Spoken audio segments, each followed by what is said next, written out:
first. We hope you ready. My pleasure today is Simon HQ visit files.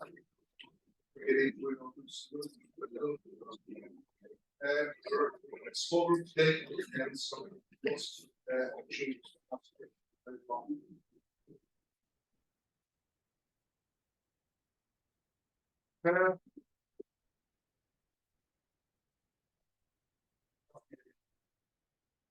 Yes, one here, there's one there, and there's one that's out of the building as well.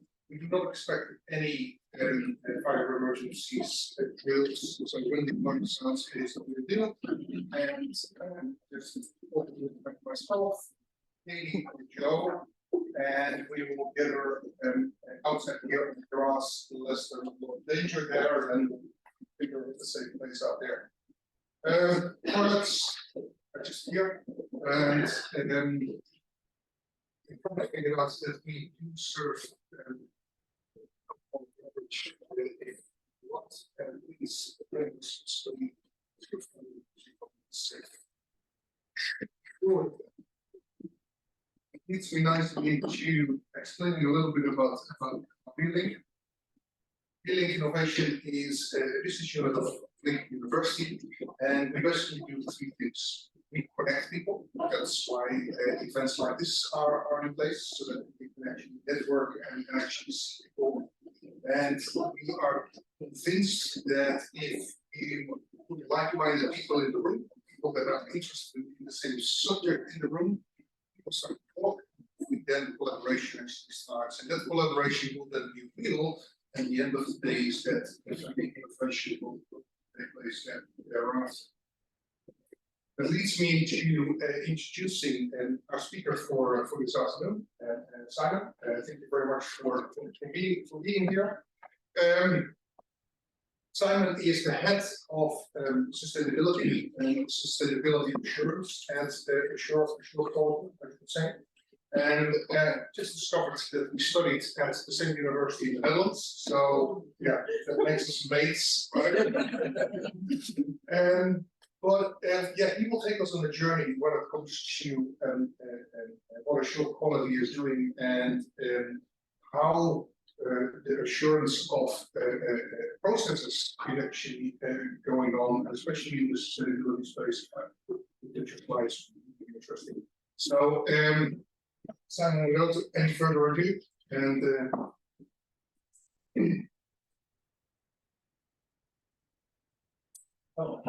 thanks, man.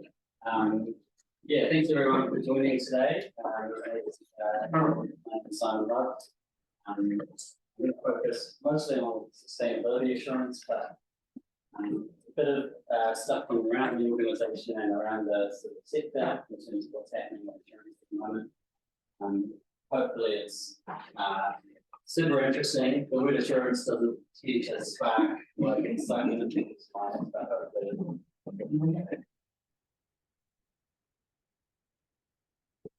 so the things I'm going to talk about, we'll do a quick introduction about AsureQuality first. Second, I'm going to focus on the area that I know best, so that's the sustainability, the sustainable assurance. Bit about some topics and trends and what's happening in that world at the moment. Fairly new approaches to assurance and how things are getting perhaps more digitized, more interesting, more streamlined. And finally, a couple of examples of new technology and how data is being used in that world. Maybe show of hands who's good at AsureQuality. Oh, that's pretty good. That's almost everyone. Yeah, so AsureQuality, we have this sort of second name, Kaitiaki Kai, so Guardians Third. AsureQuality does a lot of different assurance and testing services across the food supply chain. So this diagram, I'm not going to go through it, but everything from inputs of primary production through to wholesale and retail. We have labs that do food safety testing, biosecurity, pests and diseases, PCBs and things like that. We have on-farm and in factories inspections and audits that check that process is being followed, food safety, all that kind of thing. And then there's a few specialist services.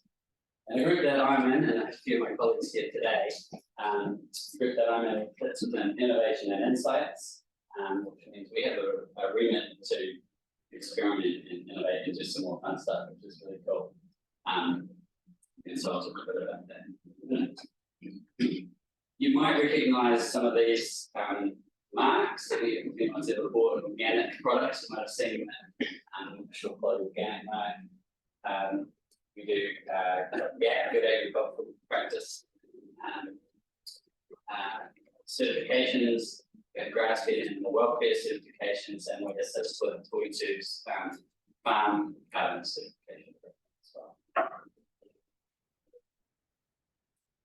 The first question is, what do we mean by assurance? And I don't have a set definition here, but I was keen to maybe hear from one or two people. They want to put forward what they think of in the word assurance. If no one raises their hand, I'll take one. Sort of a guarantee. Like a guarantee? Yep. Yeah. Standards being met. Standards being met? Yeah. Yeah, exactly. Yeah, it can be hard to explain, but really it's just when someone says they're doing something, someone has to make sure that they're doing it. And so AsureQuality is an independent party to make sure that happens. So where that really comes in is globally, if you think of food products, what the consumer wants at the end of that chain, what people want to know is the thing that they're about to eat produced in a sustainable, ethical way. Is it safe to eat? And then there's other attributes like nutritious and tasty. Any of those things, if someone is making a claim about those, you want it to be backed up by evidence. You want to make sure that someone's checked it. And as much as we'd like to be able to trust the person who's making the claim, to be honest and have good integrity, that's not always the case. And so you check that. One term that I heard in field days from Damien O'Connor was the term hyper-transparency, which is kind of interesting. So we're entering the age where people, when they have a piece of cheese or something, some food, they want to know what cow that came from. They want to know how the cow was treated, how long this cheese was in storage, where it went, how it's transported, how the people on the farm, how well they were paid, everything. Super transparency. And so if that's the world we're going to be able to do that, there'll need to be quite a lot of changes and quite a lot of work done in the world of assurance. And so that's our focus. So just also to give a little bit of context and background in the sort of world of sustainable food, sustainability in food. What are we talking about when we talk about sustainability? It's not just environmental.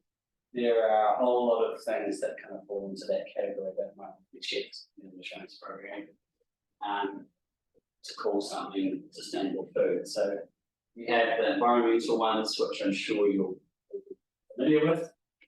Then you think about well-being, rural identity, cultural values, te ao Māori, governance of the organisation, and then even economic. That's part of the business being sustainable. If the business is bankrupt, it can't work environmental improvement. So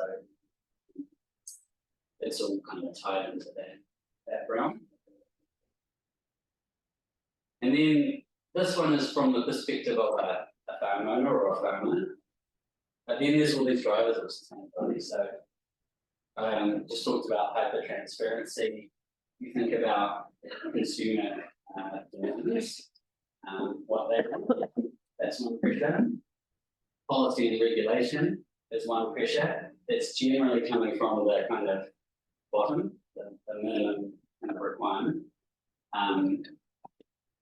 I suppose it's particularly relevant since we've just had an election and there's going to be a change of government. And I've already had a couple of people make comments sort of like, oh, it's going to be kind of relaxed now, right? Sustainability can't be rolled back. What I would say is that on the sustainability front, policy and regulation is not the big driver yet. We can roll back our carbon and sustainability levels to wherever, but the people we're selling to in New Zealand that is exporting, they're not going to roll back. Those governments, the EU, Nestle, big food producers, they all have continuously evolving targets in this space, and that's what we need to meet. Other pressures on the farm owner might be their peers, what their peers are doing, engagement groups, things like that. What the industry bodies are requiring as kind of an industry standard. There might be a premium to be had from taking sustainability action. Or on the other side, there might be reducing risk of losses. And then there's things, kind of intangible things like pride and succession. You know, from farm owners, they want to leave their land in a better place for the next generation. And that's important.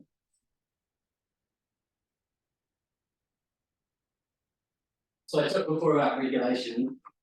We think about our programs, I guess, in our world into types. There's the compliance stuff. We have to do that, and that's regulatory. And there's beyond compliance, which is we want to do that. We may want to do that. So this slide kind of mitigates business risk. It's driven by regulations, and it's usually very slow. This side is the, I call it the more exciting side. This is the one where you can think of new ways to do better for the planet or for people who do better, and actually also have a good living in it and give the people what they want. And so that's the work that we do. So I just, to close off this picture, just want to run through some of the sustainability offerings to give you an idea of the programs that we can run. Some of you might have seen Mike Casey and his Zero Fossil Fuel Orchard on Country Calendar a week and a bit ago. So we worked with Mike and our project funded by AGMA to come up with a new type of carbon certification. So rather than focusing on the existing kind of carbon footprint framework where you use the emission factors and you can use offsets to get to net zero or whatever. This is actually not about carbon, it's about fossil fuels. And the certification says no fossil fuels on site. So here's removed all fossil fuels from the site, which is very easy to understand. Doesn't cover the whole supply chain. There's still work being done. You don't have full control over that. But there's kind of a hierarchy of decisions on the farm to prioritize suppliers and transport operators and other people in the ecosystem who follow these same principles and are trying to remove fossil fuels. So that's quite the model. We help Toitu with their on-farm carbon certification. In the horticulture space, NZ-GAP environmental management system is something that NZ does. We have two programs in the sustainable finance space. So both of these, the concept is farmers and growers get a lower interest rate on their loan if they meet sustainability targets on their property. The more recent of these is Westpac, and I'll talk about that program a little later on. But that has had massive uptake recently. So they told us that they're approaching $1 billion being transferred into that sustainable farming program, and it launched a few months ago. So that's really cool to see that much capital being moved into a program that's focused on sustainability. A couple of other things we do. So we are currently designing and managing the equipment process for freshwater farm plans, certifiers and auditors. It's sort of complex, but really interesting.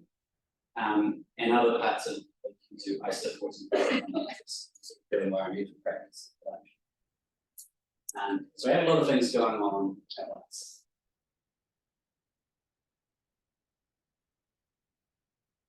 Okay, so new approaches to assurance. This is hopefully where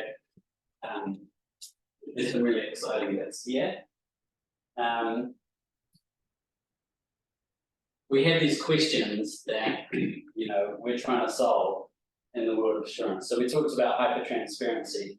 Think about the amount of information that a consumer wants to know. Imagine going and asking all those questions to the farmer and the producer. That's a lot of questions. The processor maybe has a full-time staff member who can help. Farmer does not, and they are not going to be that happy about being asked 2,000 questions. And that might be 2,000 questions in one program, and then there's another program and another program. That's why we've seen some kind of backlash over the last few years, saying this is too much. Other questions are how do we ensure that people can actually trust what they see on a label, and how much is this going to cost, and who's paying for that?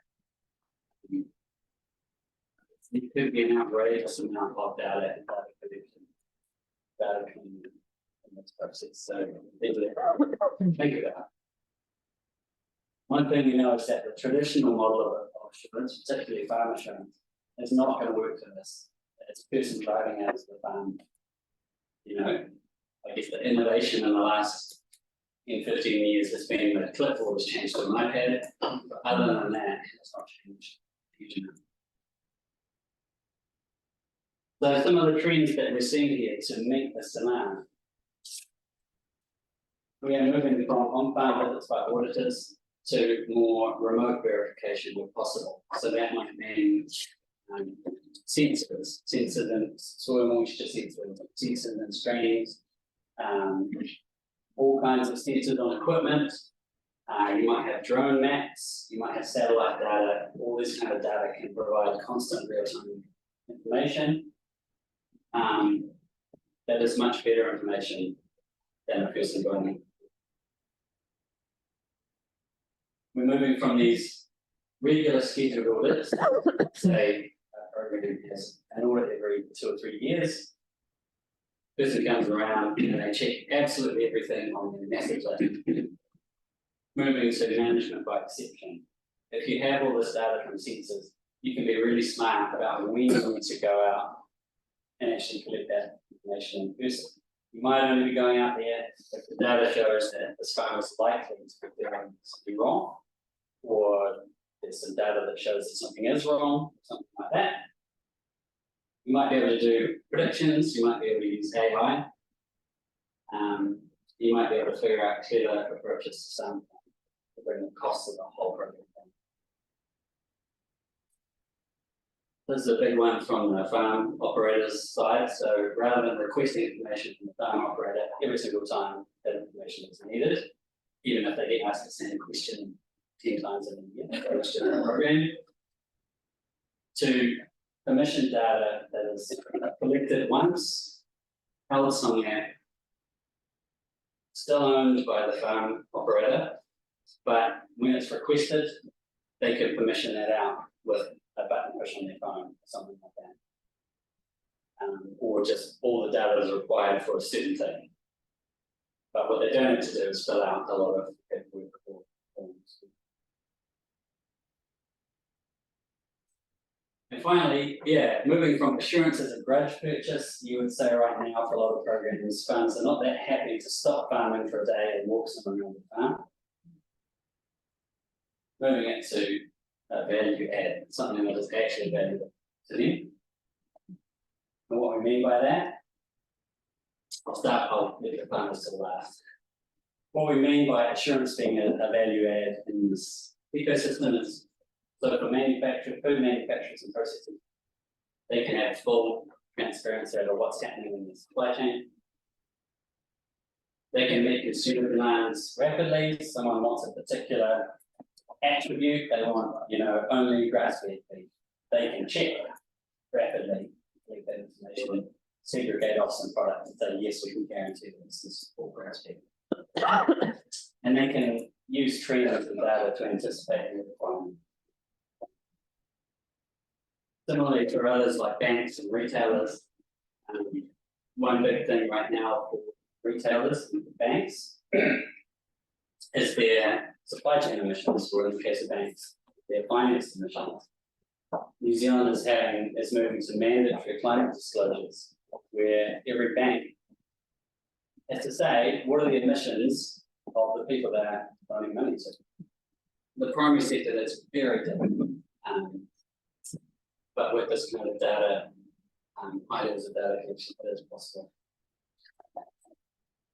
And then, yeah, at the primary industry side, what if that data that was collected, including all the other farms, was benchmarked and could provide information back to the farmers and growers? You could say, you are doing better than 80% of farms. If you want to, if you want to get a higher value for what you're producing, you could do these kind of actions. Or, we're seeing huge demand from Korea for a certain product. You are this close to meeting the requirements for that. You could move into this high value stream. So actually helping us focus on farmers, so what to do. They can be better informed about future requirements. They can be closer to their end customer rather than just having to listen to what the processor tells them.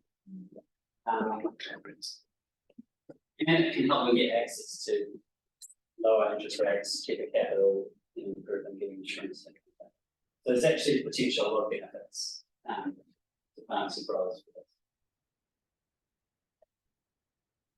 I'm just going to talk through an example of this happening. So this is the Westpac Sustainable Farm Loan Program.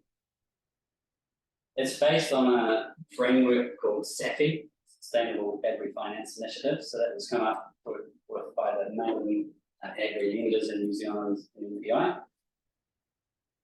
But it is guidance, it's not a standard. So we work with Westpac to create a standard based on SAFI and then provide that out. So that is what the farmers need to comply with to get a discount on their loan. It may not sound like a lot, but if you borrowed $10 million, it's worth doing. The other key part about this is that there's a 2-year transition period. So even if you're not meeting all these requirements, if you're a farmer, you can sign up now, get the discount now, and you have 2 years to meet those requirements. So that's pretty good. So in designing this process with Westpac, here's what we didn't want. Westpac goes out to farm and says, how would you like a discount on your loan? Farmer was happy. Here are the requirements. Not as happy. Obviously, the discount that they're receiving needs to be more than the cost of complying with this program, and it can't be a massive time suck for them. They just don't have time to do it. So what we did is we reviewed a bunch of existing industry assurance programs. They meet these SAFI requirements. So I've hidden the program names here, but for this one here, if you were already part of this program, you would be meeting 61% of SAFI requirements. You would be partially meeting 14%, and then you'd have a whole 25%. And for the purpose of this example, I'm going to use one of the real ones, which is the Lead with Pride program that Sydney farmers sign up to. So dairy program. So each program we put into this kind of brain, this equivalency framework. And what that means is the farmer gets sent is a self-assessment, which is only the things that we know they're not meeting. But we know they're doing Lead with Pride, we know they're meeting most of the requirements. They have a self-assessment which is really short. That's all they need to do to follow this program. What we're able to do from that is we know then which bits they're meeting and which they're not. The bits they're not meeting, we can see them a customized transition pages for their farm. So we know we need to meet these set of things. Here's the good resources, here's some guidance, here's some steps that you can take to meet this. And then to make sure they're complying, so they have an annual self-assessment, the same thing. then when it's time to fully verify it, we aim to do it as much as possible remotely. And then we only do on-farm check if absolutely necessary. Here's an example of Synlay. So, it's working. This is not every requirement, but for example, we know Synlay meets all of these. It does not yet meet the water monitoring and climate adaptation requirements of the program. So then we say, okay, do these require on-farm verification? Climate adaptation, the requirement is writing a climate adaptation plan for a farm. No, it doesn't require an on-farm visit. We just need to see some evidence that they can upload that based on a template we provide, and it's rolled into the audit. Water monitoring, yes. So we need to check it. Do we need to send someone out just to check this one thing, or can we just use whoever is going out to verify their legal private program needs? Most likely, yes. So we coordinate with the scheme owner, which is Synlay, whoever's going out for their next legal private work. Let's check this one bit. And you see where they were taking samples and monitoring the water quality. Yes. If no, we'd have to send someone out. But that's kind of the worst case scenario because it's the most expensive. So provided we can trust whoever is auditing the farm, which in many cases is actually out, avoid that. We can trust.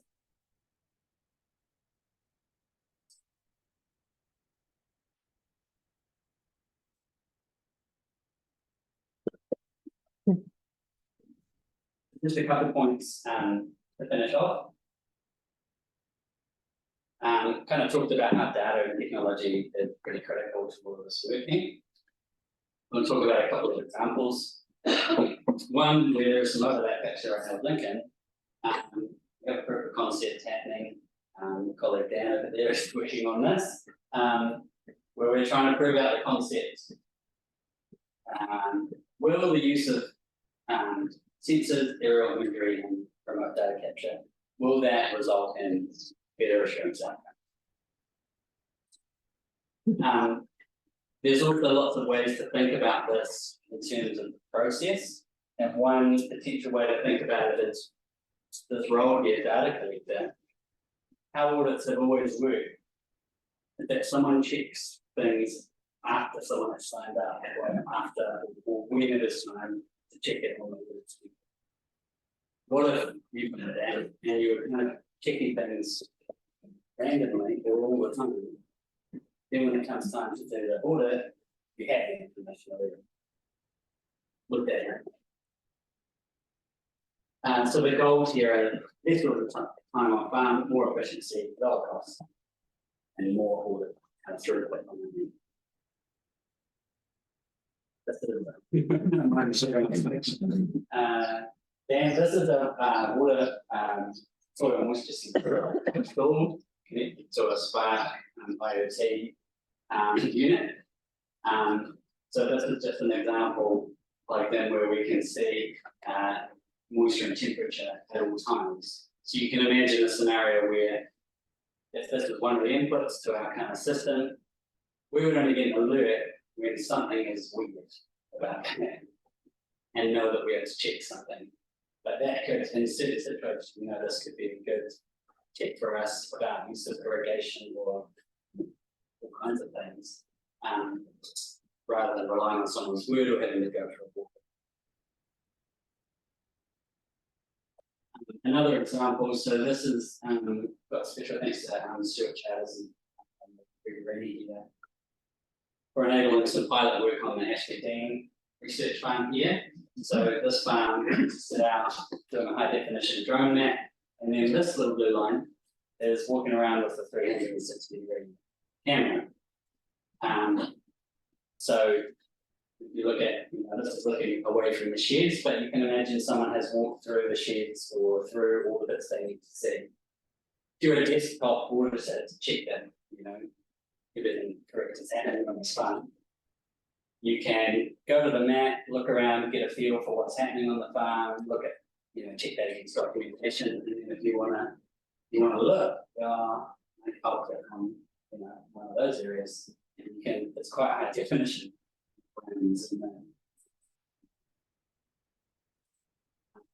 Yeah, quite interesting stuff.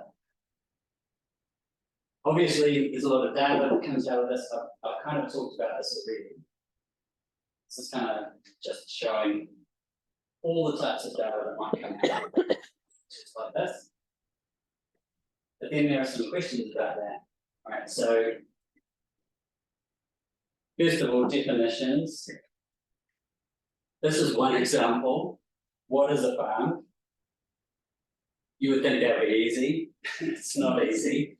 So align the data that comes from all the different sources around the industry. The definitions need to be the same. What's a paddock? What's a stream? What's a waterway?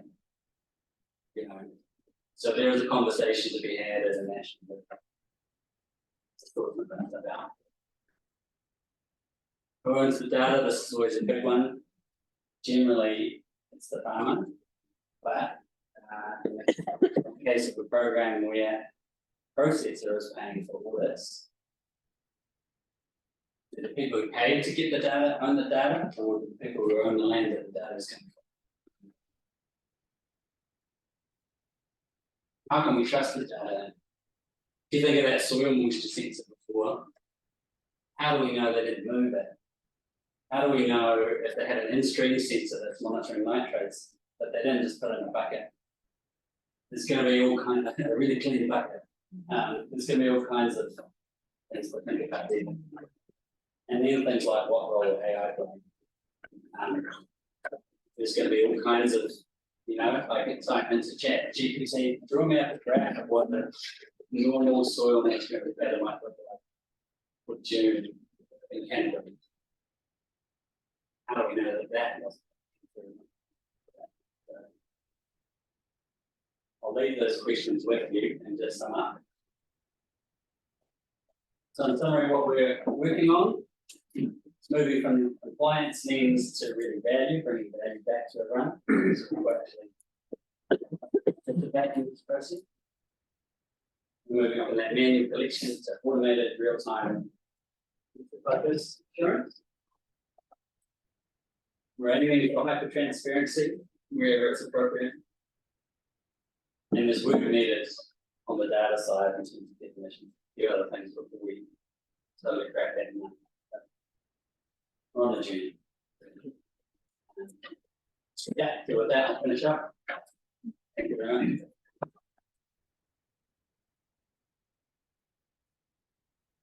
much.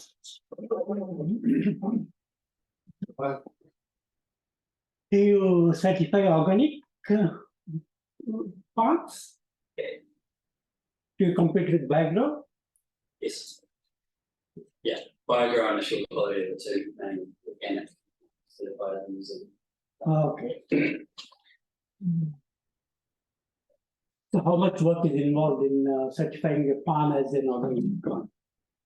That's a good question. At my Australia, the sustainability team doesn't actually do organic certifications. There's an organic team that existed before before we arrived. I don't know how to answer that. So what percentage of market do you have in terms of certifying organic? In New Zealand? Yeah. Good question. Maybe half. Half is okay. Maybe a little less than half. Yeah, I'm not sure. I think biogrow might be the largest. But that's quite an intensive process. Like that does involve a lot of, an annual on-farm visit. Do you certify beyond New Zealand or only in New Zealand? No, I think it's only New Zealand. Although I think there is certification to US and Japanese standards for extraction. Thank you. So New Zealand, all New Zealand products. Okay, so like independent facility, not a government thing, or AsureQuality is government owned, Yeah. but not a government entity. So we operate like a commercial business. Yeah. but the standards are all government certified? The standards? As in what you give for, let's say organic or everything like. It's a real mix. So we can certify it to private standards. We have some of our own, like an AsureQuality grass feed standard, and then there's like international the work that we do with YouTube, for example. It's an ISO standard. So benchmark for New Zealand would be AsureQuality. We would say so.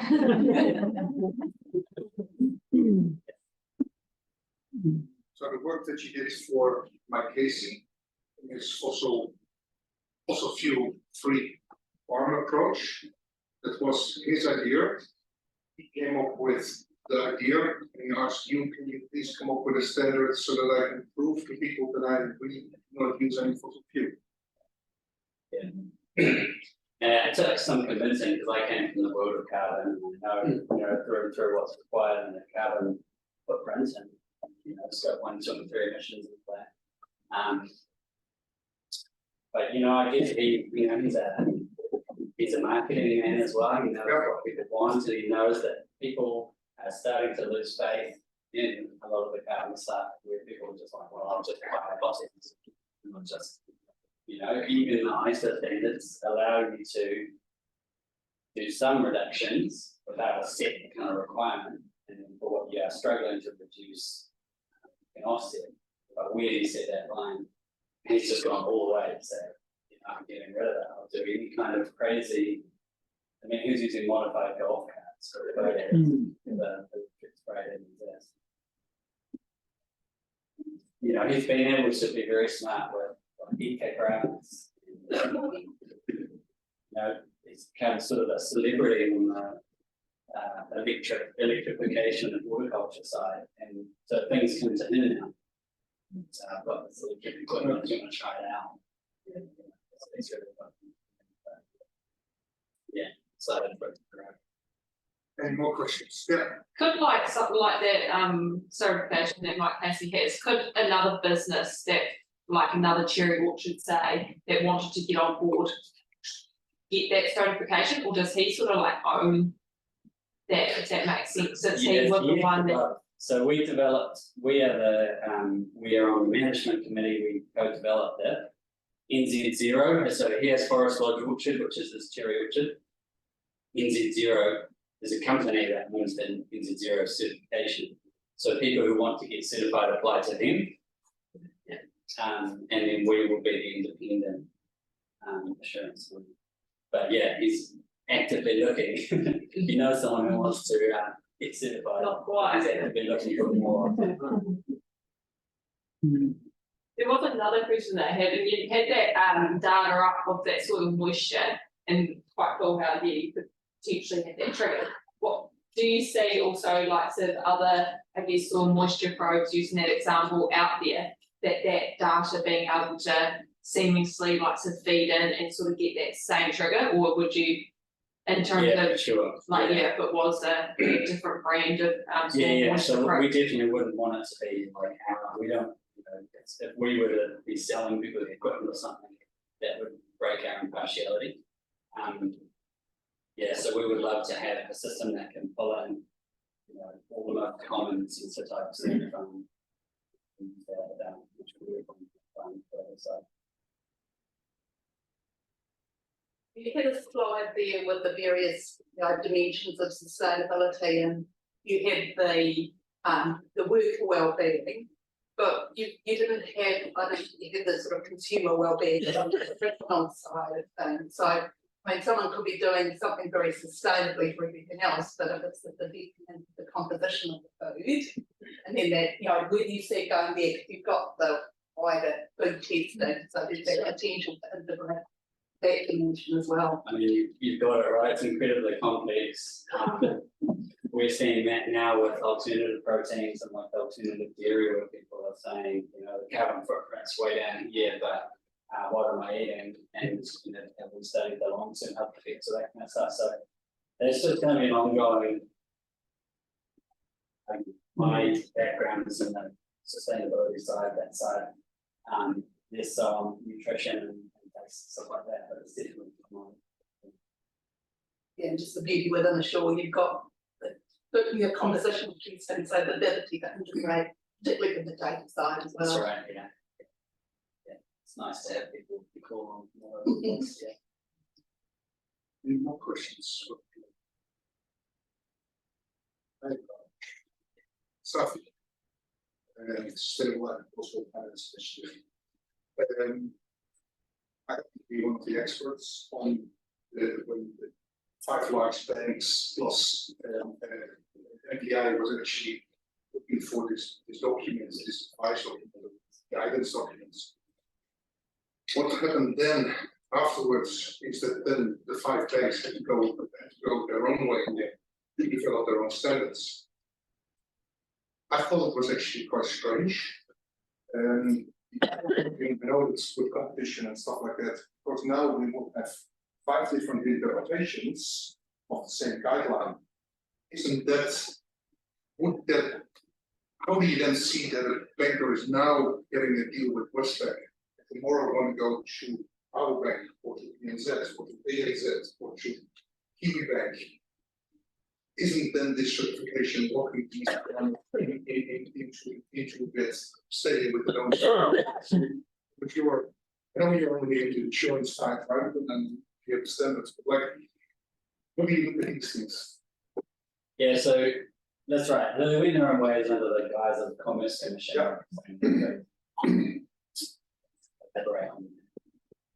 I don't think their interpretation is in the Westpac and BNZ programs because the Westpac sets kind of a baseline standard across every element from SAFI.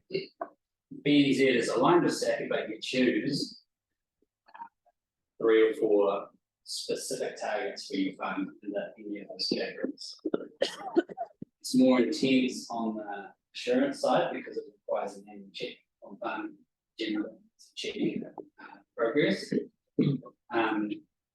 I guess where I'm hoping it will go is that we can take some of the work that we've done with Westpac back to SAFI and say, is it okay to just use this? You know, all we've done is take the guidance and make it auditable. So there is a bar that rather than like a ISO 9000, ISO 14,000, or ISO. That's right.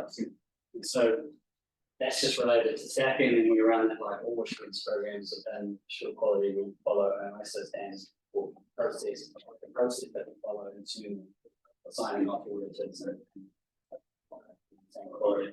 But yeah, my hope is that it can go back to the SAFI consortium and I would support it because I think it will help agriculture in New Zealand to actually adapt SAFI way quicker than just. Realizing I was only filling time, right? So you guys can come up with more questions. Any questions in the room? Where do you see New Zealand agriculture in terms of going organic? Do you think it will be more organic or? Organic is actually growing really fast. Possibly the only sort of threat to that is the regenerative agriculture trend, which is, you know, controversial, I suppose you call it. Yeah.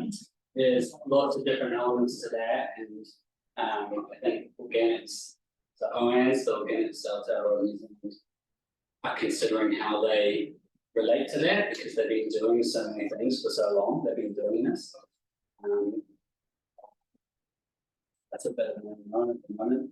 Like what I hope does not happen is, you know, you've got the global, big global food companies moving under this SAI framework with regenerative goals. They did have this kind of lofty goal that was a regen framework for the whole world. Mm-hmm. But you know, you imagine comparing, you know, bananas in Ecuador with dairy farming in New Zealand with coffee with Brazil. yeah, like that's really hard. Looks like they've narrowed the scope to be more like the land to market kind of thing where it's outcome based soil focus. So there might be actually more overlap than we think there. Yeah. But what I wouldn't want to see is the regen or organic be kind of watered down to make it easy for people to meet. With the cost of living being so high, do you think people care about Organics or about yeah, sustainability? and the cost of the organic food? Yeah. It's a great question. I mean, it's still one of the fastest growing categories there. So I think for the people that can afford it, that's What high. percentage? Yeah. not percentage, but yeah, you're absolutely right, like, I feel like part of this, what we're working on, part of getting the data fueled on farm, if we can lower the cost of assurance, we want to lower the, cost of production to get food prices reasonable as well, so we can play a part in. Well, thank you very much. I think that is a really nice, Yes. nice way to end. But not actually end, because we still have a little bit of food and to bring yourself free to stick around. Simon, thank you so very much for your insights. I don't agree with you that insurance is boring. I thought it was fun. So, well, perhaps we're alone in this, but I hope you enjoyed it as well. There are some more events coming up here. We're going to look at the future of horticulture in October. We have activated sessions, so if you're actually dreaming of starting up your own business, we will actually help you with that as well. And we will have the excellent series where we invite our professors to have a talk, and we were entertained by Professor Hoffman last week, and now Professor Amanda Black will actually take us through her research. But again, they will do it in layman's terms. So even I understood where Professor Hoffman was talking about, and I will instead where Amanda Black will talk about as well. Thank you very much for coming. Please enjoy a little bit of food and a beverage. And as I started, please drink responsibly because your father wants you home safe. Thank you very much.